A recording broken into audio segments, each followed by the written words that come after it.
पुढची बातमी आहे पालघरमधनं। पालघरच्या मोखाड्यातील वाकडपाडा या गावामध्ये धर्मांतराच्या आरोपांमुळे खळबळ उडाली आहे। 18 वर्षीय तरुणाचं धर्मांतर करण्याचा प्रयत्न केल्याचा आरोप करण्यात आलाय। या प्रकरणी तब्बल 22 महिलांच्या विरोधात गुन्हा दाखल करण्यात आला। 21 ऑगस्टला हैदराबादहून आलेल्या काही महिलांनी मोखाड्यातील गावांमध्ये दारोदारी जाऊन ख्रिस्ती धर्माशी संबंधित पुस्तकं वाटल्याचा समोर आलेला आहे।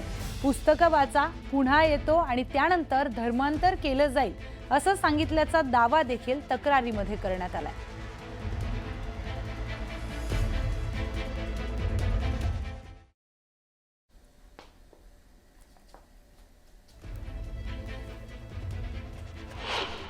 महाराष्ट्रातलं एक निसर्गरम्य ठिकाण म्हटलं की मोखाडाचं नाव आपसूक तोंडावरती येतं। मुंबई असेल किंवा नाशिक असेल, इथे राहणारी जी आपली सगळी मंडळी आहेत, सुट्टीसाठी किंवा थोडासा आराम मिळावा म्हणून जव्हार मोखाडा भागामध्ये येत असतात। सध्या मी याच मोखाड्यामध्ये आहे। माझ्या मागे हे तुम्ही गाव पाहताय, हे आहे उधळे गाव। इथूनच काही अंतरावरती आपण गेलो तर वाकडपाडा नावाचं गाव आहे। सध्या हे गाव चर्चेत आहे ते इथल्या सुंदरतेमुळे नाही, इथल्या निसर्गामुळे नाही, तर इथे झालेल्या एका धक्कादायक प्रकारामुळे। काही दिवसांपूर्वी म्हणजेच 21 ऑगस्ट रोजी काही महिला या गावामध्ये आल्या। याच गावातून खरं तर त्यांनी सुरुवात केली आणि कुठेतरी लोकांचं धर्मांतरण करण्याचा प्रयत्न त्या महिलांकडून करण्यात आला। तसा गुन्हा देखील मोखाडा पोलीस स्टेशनमध्ये जो आहे तो दाखल केलेला आहे। कुठेतरी धर्म बदलावा यासाठी या महिलांनी जे आहे ते प्रवृत्त करण्याचा प्रयत्न केला। काही पुस्तकं या गावकऱ्यांना दिली।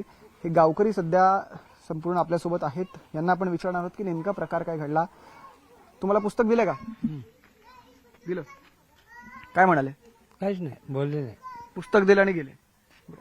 आपण पुस्तक दिलेलं यांना पण। या संपूर्ण प्रकरणामध्ये जर पाहिलं तर एक FIR सध्या दाखल झालाय, गुन्हा दाखल झालेला आहे। आता ज्या व्यक्तीने तो दाखल केलेला आहे सध्या ती व्यक्ती नाशिकमध्ये आहे। अक्षय त्या मुलाचं नाव आहे, पण अक्षयचा मोठा भाऊ आपल्यासोबत आहे, रोहित ना? रोहित नेमकं काय झालं? सर मी नव्हतो घरी, लहान भावच होता। ते आले आणि बोलले का हे पुस्तक घ्या आणि लपून ठेवायचं, एकट्यामध्ये वाचायचं, तुमचे काही ते रोग बिग असतील ते बरं होऊन जाईल आणि याच्यात धर्मांतर करायचं म्हणजे प्रवेश करायचं, दुसऱ्या धर्मात प्रवेश करायचा। अजून काही त्यांनी काय आश्वासन दिलं? काही आम्ही तुम्हाला हे देऊ किंवा अजून काही? नाही, ते कामाचं तुम्ही याच्यात आले तर तुम्हाला काम लावून देऊ, असं नोकरी वगैरे, बरोबर असे बोलले ते। बरोबर। बाबा देखील आपल्यासोबत आहेत। काका नाव काय तुमचं? राजू बाबा।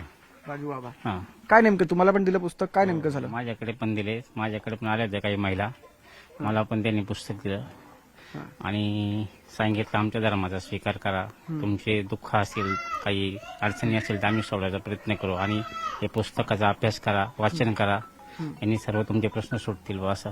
तर पुस्तक जरा दाखवाल? पुस्तक आहे तुमच्याकडे? हो, ओके। हे माझ्याकडे अशा प्रकारचे पुस्तकं दिलेले आहेत। अच्छा, ही 2 ते 3 पुस्तकं दिली एकच मिनिट। हे पुस्तक दाखवा। पुस्तकात आपण काय लिहिलंय पाहूया। हे पुस्तक जर आपण पाहिलं तर या पुस्तकात लिहिलंय the Bible society of Indian version Marathi, म्हणजे मराठी खरं तर हे ट्रान्सलेशन आहे पुस्तकाचं।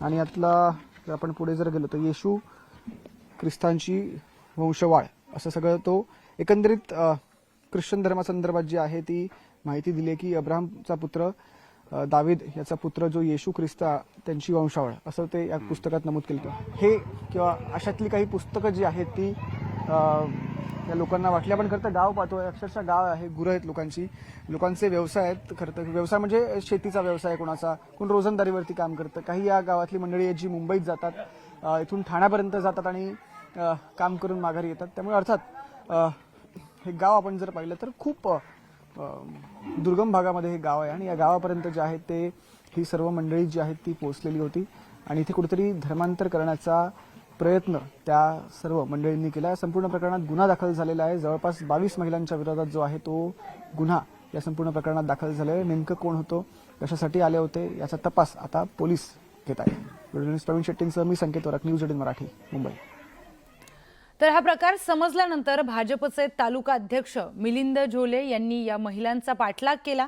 वाकडपाड्यातील एका प्रार्थनास्थळी त्या महिला आढळून आल्या। दरम्यान मिलिंद झोले यांनी याबाबत काय माहिती दिली तीही पाहूया. या संपूर्ण प्रकरणाचा तपास करण्यासाठी किंवा माहिती घेण्यासाठी एक व्यक्ती त्यांचा पाठलाग करत निघाली आणि ती इथे येऊन पोहोचली. त्यांना इथे ते असल्याची माहिती मिळाली. हे एक प्रार्थनास्थळ आहे. सध्या आपण पाहतोय की हे प्रार्थनास्थळ जे आहे ते बंद आहे. या प्रार्थनास्थळाला सध्या कुलूप लावलेला आहे. खरं तर ती सर्व मंडळी जी आहे ती इथे जेवायला बसली होती आणि त्यानंतर नेमकं पुढे काय घडलं हे जाणून घेण्यासाठी आपल्यासोबत आहेत भाजपचे इथले तालुका प्रमुख मिलिंद झोलेजी. सर या. सर नेमकं काय घडलं, म्हणजे तुम्हाला माहिती कशी मिळाली आणि तुम्ही इथपर्यंत कसे पोहोचले? ज्या दिवशी म्हणजे शुक्रवारची घटना आहे, दुपारी साधारण 12:30ची. तर त्यावेळेस मला आमच्या गावातनं फोन आला, जे की आमचे राजूबाबा निकम म्हणून, त्यांचं माझ्या घराच्या शेजारी मंदिर आहे.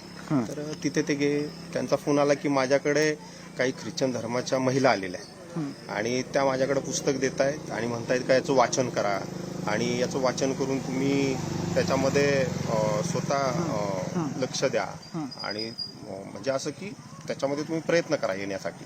तर हे थोडंसं त्यांना ते चुकीचं वाटलं. मग त्यांनी मला फोन केला. मग मी माझ्या गावामध्ये गेलो. गावात गेल्यानंतर तिथपर्यंत त्यांनी ते पुस्तकं वाटप करून ते वाकडपाड्याकडे येत होते. तर वाकडपाड्यात येईपर्यंत ते मला काही मिळाले नाही. नंतर मला लक्षात आलं की हे कदाचित अशा लोकेशनला भेटतील का जिथं ते त्यांची प्रार्थना चालते. ही मला पहिली घटना माहिती होती. मग मी त्यामुळं ह्या ठिकाणी पोहोचलो. इथे आल्यानंतर ते जेवण सुरू होतं त्यांचं. मी बघितलं 4-5 महिला असतील असा माझा अंदाज होता. पण इथे आल्यानंतर बघितलं तर 20-22 पेक्षा जास्त महिला. शेवटी पर्याय मला एकच होता की हे कुठेतरी चुकीचं होतंय. आदिवासी भागामध्ये धर्मांतर करण्याचा प्रयत्नच दिसतोय. हा मोठा कट वाटतोय.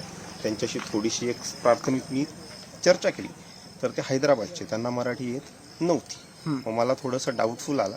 मी तात्काळ पोलिसांना फोन करून दिला की बाबा असं असं रॅकेट या ठिकाणी दिसतंय आणि आमच्या कुठेतरी आदिवासी समाजाला भरकटवण्याचा प्रयत्न या ठिकाणी कुठेतरी जाणवला. मग त्यामुळे मी लगेच त्यांना पोलिसांमध्ये नेण्याचा प्रयत्न केला. एखादी व्यक्ती जर धर्मांतर करण्यासाठी स्वतःहून इच्छा नाहीये, त्याला बळजबरी करण्याचा प्रयत्न या ठिकाणी होतोय, हे कट कारस्थान मला वाटलं. आणि मुळात कशी आहे परिस्थिती, आमच्या लोकांची गरीब आहे आणि अशिक्षित समाज आहे. आता उद्या एखाद्याला कुठंतरी आमिष दाखवलं तर तो कदाचित त्यामध्ये जाऊ शकतो. म्हणून हे रोखण्यासाठी मी हा खास करून प्रयत्न केला.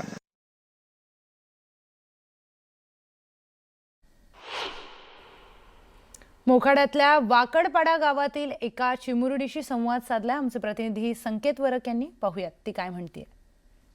तू होतीस? कोणती प्रार्थना होती? घाबरू नको. यीशुजी. हा, तुला आठवते प्रार्थना? बोल जरा थोडीशी.